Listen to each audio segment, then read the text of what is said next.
And good afternoon. I am Tracy Sinclair, and with me is John Thompson. Now, yesterday it was a really dramatic scene over in Muldoon. There was a standoff. A gentleman had barricaded himself in a trailer in the Muldoon area.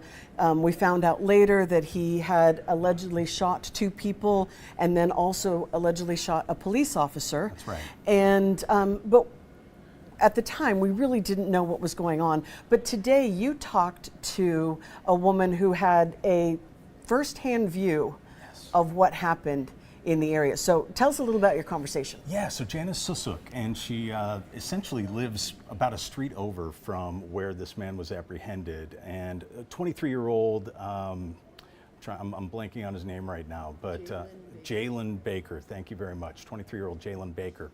So this woman, it's about 11 o'clock. She has 3 children. One goes to school at Muldoon Elementary School, just about a block away or so. So she's there. Her 2 little children are at home. Her partner's at home as well. She decides to take a shower. Her mom and her stepfather are coming over. They take a bus. So they're walking up to the house. She's getting out of the shower, and all of a sudden she hears banging on the door, "Let us in, let us in." And the partner goes, lets him in, quick deadbolts the door because the shooter was outside with a gun pointing at them, according to Janice. Now, and she was obviously very afraid, but just got out of the shower, doesn't really know what's going on, gets her kids away from the window. And I guess she did not call police at that point, but she said that a couple minutes later, she did see a very strong police presence in the area. So the police were hunting this man down. She thinks that he was trying to find a place to hide somewhere in the trailer court. So that's essentially where he did. He found a place, like we said, pretty close. She got some great video of this. Because she was also going live on Facebook, Yes. Off and on through the incident, which is amazing to me. And we did talk to, I'm already. What's that? Oh, Janice. Janice. Yeah, Janice. So let's take a quick listen at one of the things that she had to say during our conversation. You could hear them shooting, you know, that scared me because we're right here and it's happening right there. My babies wanted to go to the window so bad, and I had to keep them away from my living room. So we stayed in this hallway over here and hid there. That is really just an amazing story, and thankfully, from the point when the police started to chase him, it sounds like no one additionally was injured. The 2 people at the park and the officer as well being shot. None of the injuries life-threatening as well. Right. So also a good thing. A lot of blessings in this story. I mean, and you saw in the video, little baby. I mean, she has 2 very small children at home, and so she's kind of freaking out about a lot of things. The big bangs that she heard, which was the smoke grenades going off as they were trying to get them off. Flashbangs, yeah. Flashbangs, she described them as bombs, sounded like a war zone. Just very scary for her and her family. She did want to say, though, she called 911. They did a great job kind of walking her through what was happening right outside her front door.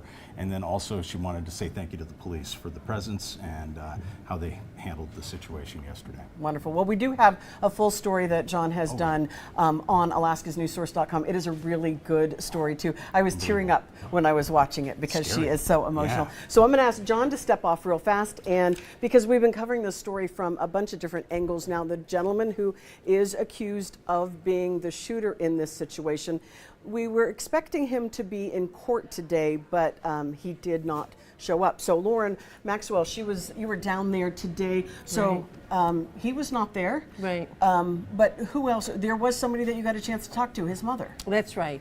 So Jalen Baker, 23 years old, was supposed to be arraigned today. We got there and they said that he wasn't there, but his family members did show up, including his mother, and we did have an opportunity to talk to her today.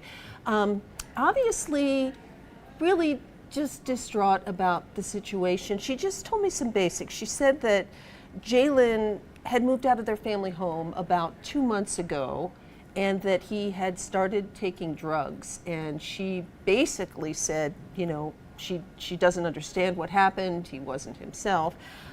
She also heard those grenades and the banging noises that we talked about earlier with John, because she got a call that this was happening, and she rushed over to the Muldoon neighborhood where her son was barricaded, and the authorities wouldn't let her talk to him, but there was a negotiator there and she could listen to some of the negotiations going on.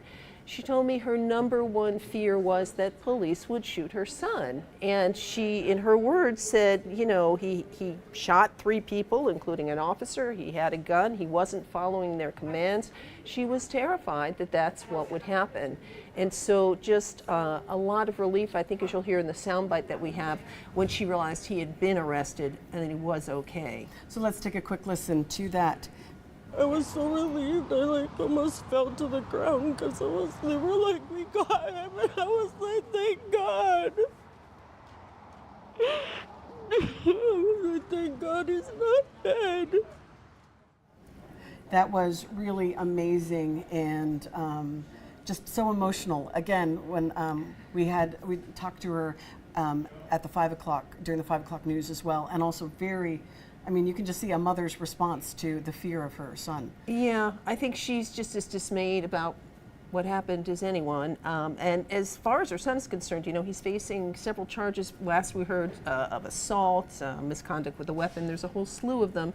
Again, he was supposed to be in court today for an arraignment, didn't show.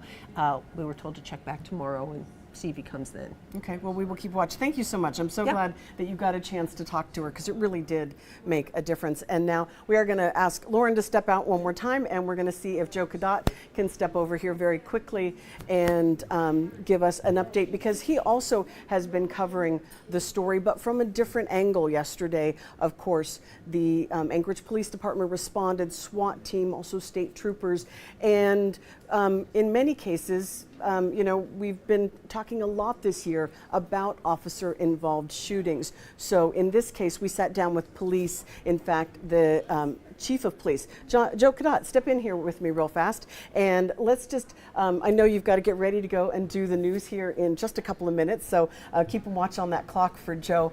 But give us just kind of a sense, what did Chief Case, how did he feel yesterday went? One of the first things out of his mouth was the word hero. One of the things that he wanted to say is that the police officer who was shot in the leg, doing his job, was a hero. And I asked him to elaborate on that, and he said, well, just the nature of what his officers do every day, they know that they risk their lives.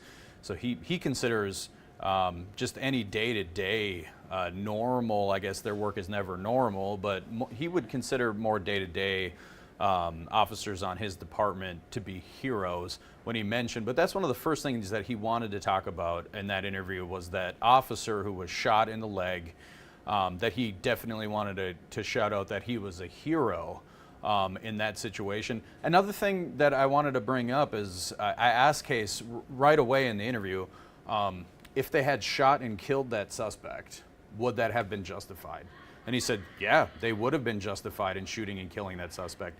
So there's 2 or 3 different parts I'll go over real quickly about why they consider yesterday a success. Yes, one of those reasons is because it's the first time he said that they have had this kind of police scene response that involved ASD so directly.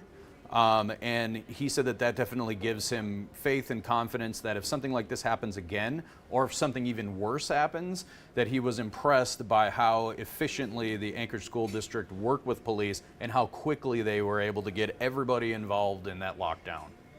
Excellent. So Joe is also, as I said, he's got to step out because he's got to be on the news here in 6 minutes. So we're going to let you go so you can get on set.